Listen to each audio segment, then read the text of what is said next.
She texted, "I charged $5,000 on your credit card during my Vegas trip. Don't worry, you earn enough." I replied, "Hope you had a blast."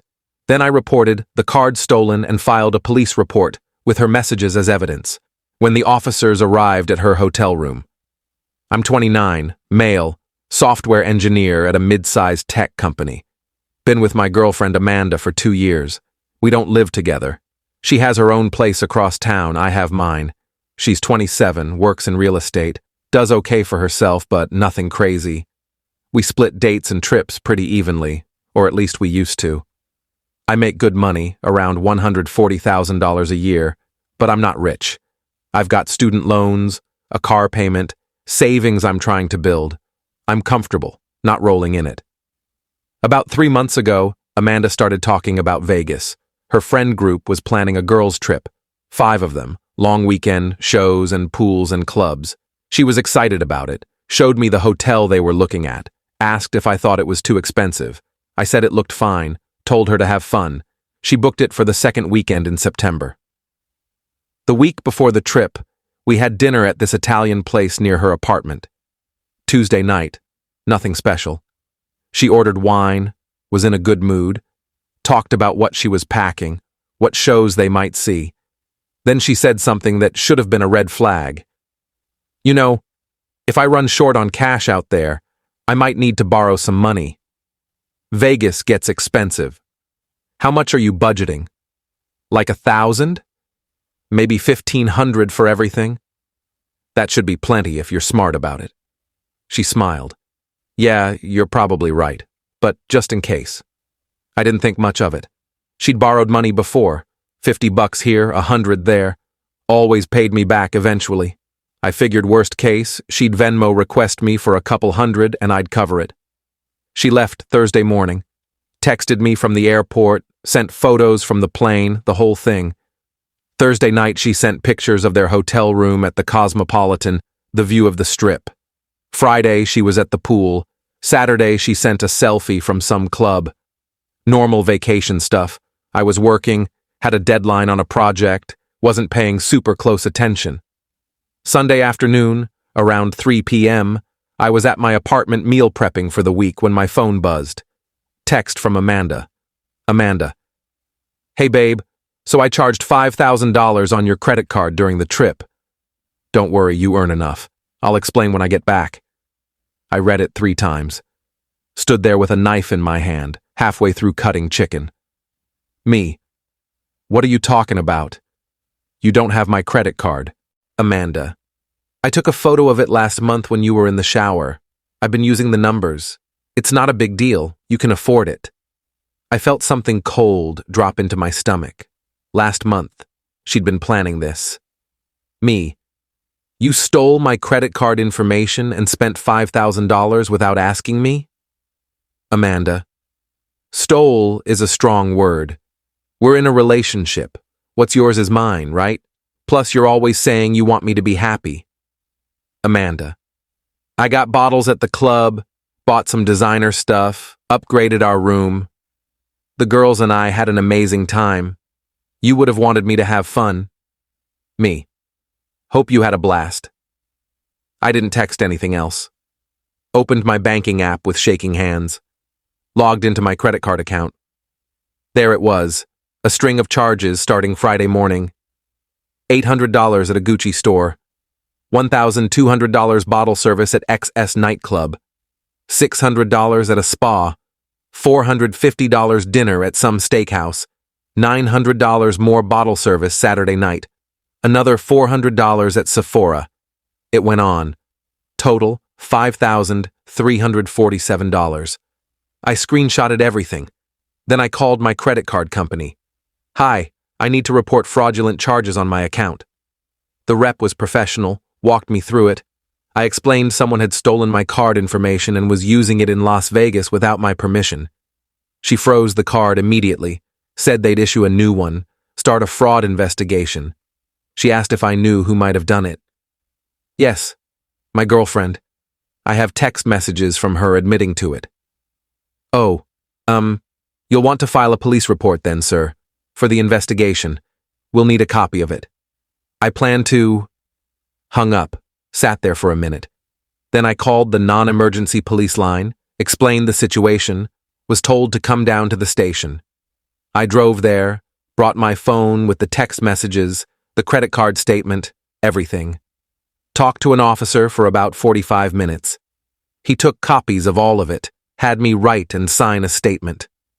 So just to be clear, he said, she took your credit card information without permission and used it for personal purchases? Yes. And you have her admitting to it in writing? Yes. He nodded slowly. That's credit card fraud, also theft. Since it's over $5,000, that's a felony in this state. We'll open a case, contact Las Vegas PD since that's where the charges occurred. They'll probably want to talk to her. When's she back? Her flight lands tonight at 9 p.m. She's staying at the Cosmopolitan? As far as I know. She might have already checked out, though. We'll reach out to Vegas PD now. They might want to make contact while she's still there. I gave them all her information, full name, phone number, the hotel, her flight details from the texts she'd sent me. Signed more paperwork. Drove home feeling numb. Amanda texted me around 6 p.m. Vegas time.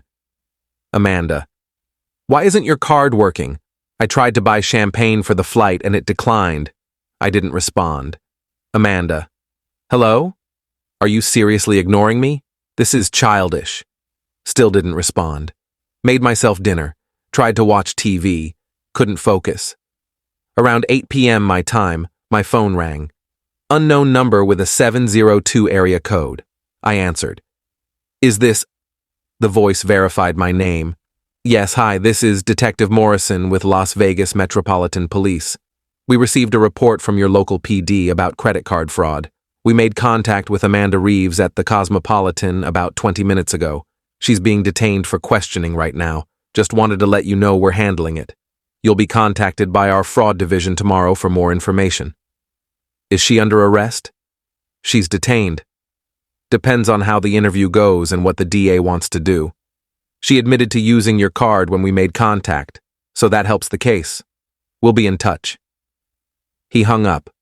I sat there holding my phone. Part of me felt vindicated. Part of me felt sick.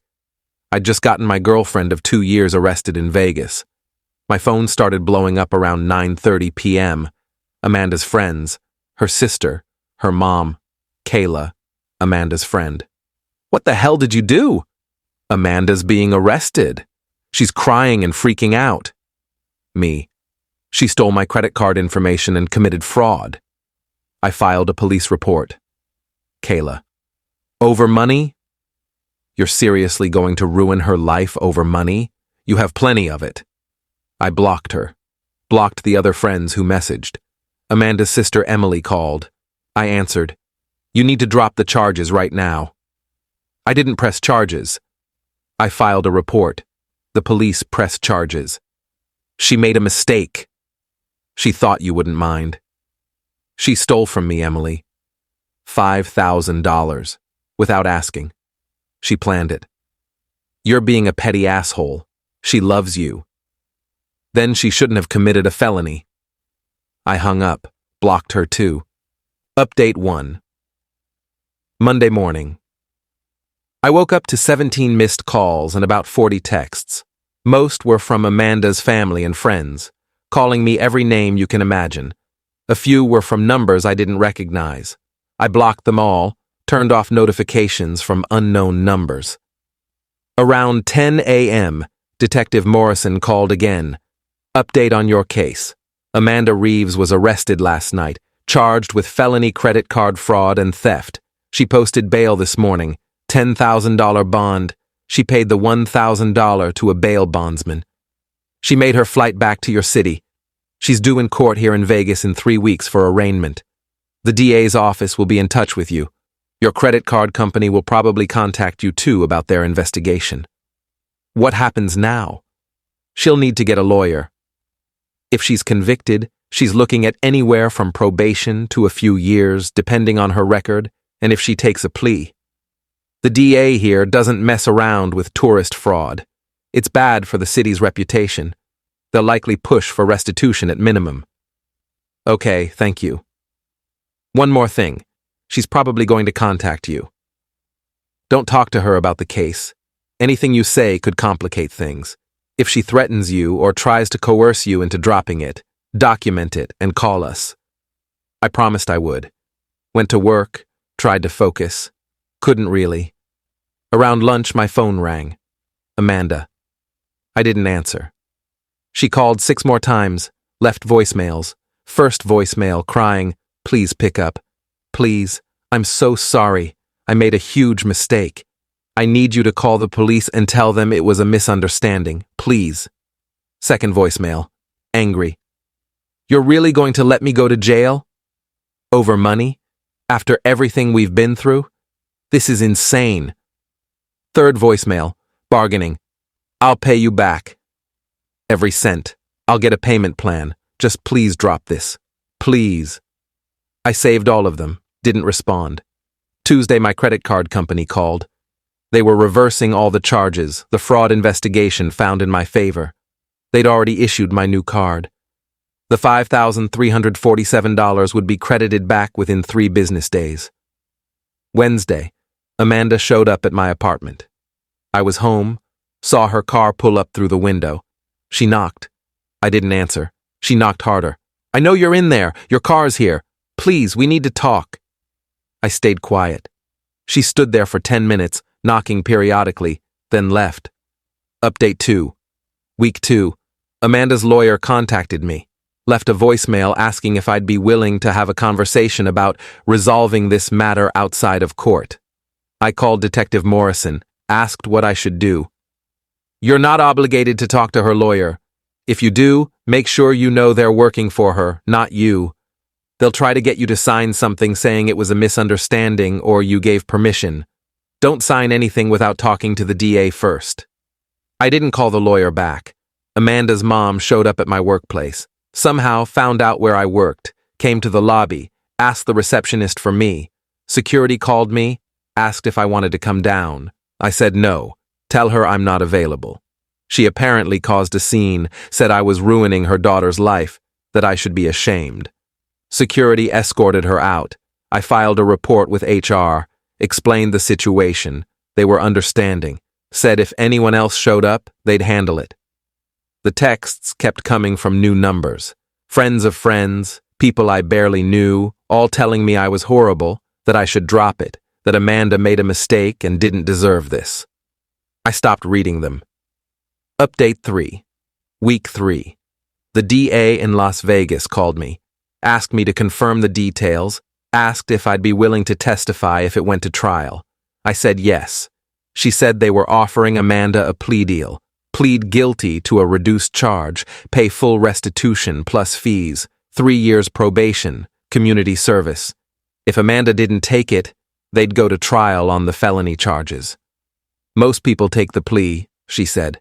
"Trial's risky and expensive, but I wanted you to know what we're offering so you're not surprised." Amanda's arraignment happened.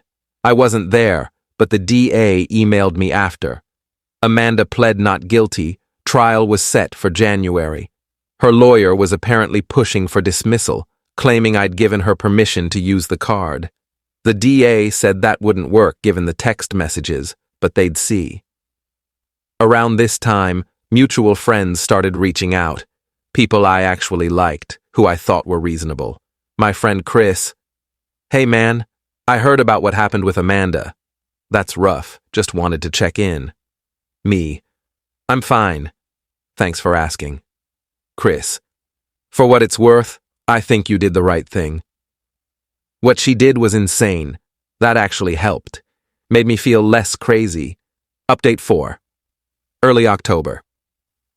Amanda's lawyer reached out again, this time via email. Said Amanda wanted to apologize in person, no lawyers, no pressure, just talk. I forwarded it to Detective Morrison. He said it was probably a bad idea, could be seen as witness tampering or coercion. I declined through the DA's office.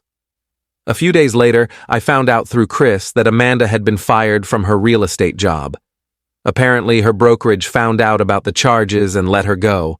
Something about ethics violations and not wanting the liability. She'd posted on social media about how her life was falling apart, how one mistake had cost her everything. I felt bad for about 5 minutes. Then I remembered she'd stolen $5,000 from me and showed zero remorse until she got caught. Mid-October, the DA called again. Amanda had accepted the plea deal. She'd plead guilty to misdemeanor fraud, pay $5,347 restitution to me, $2,000 in court fees and fines, 3 years probation, 200 hours community service. No jail time, but a criminal record. Sentencing was in 2 weeks. She'll have to pay you back in monthly installments if she can't do it all at once, the DA explained. We'll set up a payment plan through the court. You'll get your money. Okay. You don't have to be at sentencing if you don't want to be. You can submit a victim impact statement in writing if you'd like. I thought about it. Wrote a 1-page statement about how her actions violated my trust, cost me time and stress, and showed a fundamental lack of respect. Kept it factual, not emotional. Submitted it. Final update. It's been 2 months since sentencing. Amanda was officially convicted, put on probation. She's supposed to pay me $300 a month for 18 months to cover the restitution. I've gotten 2 payments so far, both exactly on time, sent through the court system. I don't have any contact with her. She moved back in with her parents.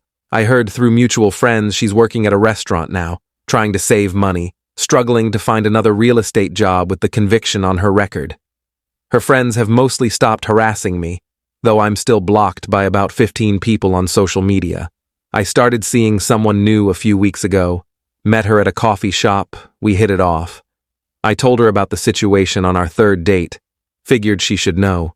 She said, "Good. That means you have boundaries. We're taking it slow." My credit score didn't take a hit since the charges were reversed quickly.